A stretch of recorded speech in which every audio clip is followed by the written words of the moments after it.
लगता है, क्योंकि हमारा वीडियो ये 5-5 मिनट का बनाना चाहते हैं। हम चाहते हैं कि लोग छोटा छोटा करके देख लें, क्योंकि बहुत लंबा वीडियो हो जाता है तो लोग देखते नहीं। तो दोस्तों, मैं आपको बता रहा था कि एक जो सिगरेट बनाई जाती है उसमें बहुत सारे ऐसे रासायनिक पदार्थ होते हैं जो बॉडी के लिए बहुत ही खतरनाक होते हैं, घातक होते हैं। तो यहाँ पर मैं आपको बता रहा था कि 4000 करीब केमिकल्स सिगरेट बनाने में इस्तेमाल किए जाते हैं, और 50 ऐसे होते हैं जो बहुत ही खतरनाक होते हैं हमारे शरीर के लिए। और दोस्तों, उन 50 में से मैं आपको कुछ बताना चाहूँगा कि जो बहुत ही खतरनाक हैं, और आप उनको समझने की कोशिश करें कि जो सिगरेट बनाई जाती है उसमें किस तरीके के रासायनिक पदार्थों या रासायनिक क्रियाओं का इस्तेमाल करके उनको बहुत ही जहरीला बना दिया जाता है, और ये धीरे धीरे धीरे हमारे शरीर को खा जाता है। देखिए दोस्तों, अगर आप किसी नशे की बात करेंगे, शराब की बात करेंगे, स्मैक की बात करेंगे, तो शायद आपको ज़्यादा एहसास होगा कि ये जहर है। लेकिन जब हम बीड़ी, सिगरेट और तम्बाकू की बात करते हैं तो ये हमको महसूस ही नहीं होता कि जहर है, क्योंकि बहुत ही स्लो ये काम करता है, और इसे समझने में हमें सालों लग जाते हैं। और जब तक हमारी समझ में आता है, जब तक बात हमारे हाथ से निकल चुकी होती है। तो यहाँ पर मैं आपको ये बताना चाह रहा हूँ कि सिगरेट बनाने के अंदर कार्बन मोनोऑक्साइड, मिथेनॉल, एमोनिया, बाडमिनिम, मीथिन और आर्सेनिक, इस तरह के रासायनिक पदार्थों का इस्तेमाल किया जाता है। और ये ऐसे रासायनिक पदार्थ हैं जो बॉडी को बहुत ज़्यादा नुकसान करते हैं, और एक तरीके से ये जहर का काम करते हैं। तो दोस्तों, जो भी आदमी सिगरेट का सेवन करते हैं, मैं आपको बताना चाहूँगा कि 2-3 तरह के लोग होते हैं जिनको नुकसान होते हैं। एक तो वो लोग होते हैं जो करंट में स्मोकिंग करते हैं, और एक वो लोग होते हैं सेकंड स्मोकर, जो उन स्मोकिंग करने वालों के आसपास रहते हैं। इनका भी एक बहुत बड़ा आंकड़ा है, विश्व के अंदर करीब 6 लाख लोग सेकंड स्मोकर जो होते हैं। सेकंड स्मोकर का मतलब मेरा यह है कि जो लोग ऐसे हैं जो खुद तो बीड़ी सिगरेट नहीं पीते हैं, लेकिन ऐसे लोगों के आसपास हमेशा उनका सामना होता रहता है, बैठे रहते हैं उनके आसपास लोग सिगरेट या बीड़ी का इस्तेमाल करते हैं या तम्बाकू का इस्तेमाल करते हैं।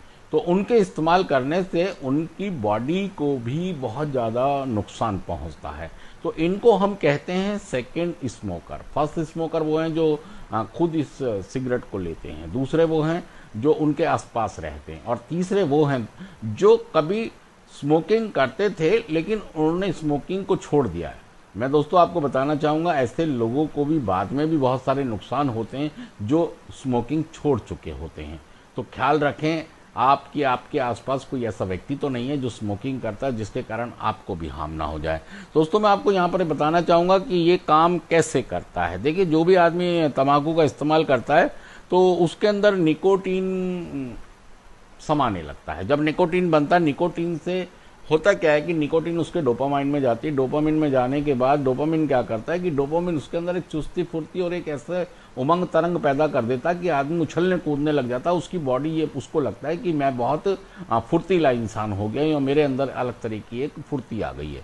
दोस्तों, जब यहाँ पर ये जाती है, उसके बाद दोस्तों उस व्यक्ति की ज़रूरत वो बन जाती है, क्योंकि डोपामाइन उसको ये कहती है कि मुझे वैसी फुर्ती, वैसी ताकत चाहिए या मुझे वो चाहिए। तब ये इंडिकेटर आता है, तो वो व्यक्ति बार बार उस चीज़ का सेवन करता है, चाहे वो स्मोकिंग से करे, चाहे वो हुक्के से करे, जैसा भी उसकी अपनी एक आदत है, उसकी वजह से उसको फिर वो करता ही करता, उसकी ज़रूरत बन जाती है। और यही ज़रूरत बार बार करते रहने से दोस्तों उसकी एक आदत में तब्दील हो जाता है कि वो उस एक आदत के बगैर रह ही नहीं पाता। जैसे हम सुबह उठते हैं और ब्रुश करना होता है, जैसे मैं सुबह ब्रुश ना करूं तो मुझे लगता है कि यार कुछ छूट गया है, तो मतलब मेरी ये ज़रूरत बन जाती है, मेरी आदत बन जाती है कि मुझे ये करना ही करना है। तो वैसे ही स्मोकिंग भी उस व्यक्ति की एक आदत बन जाती है, और दोस्तों यही आदत उसकी निर्भरता में तब्दील हो जाती है।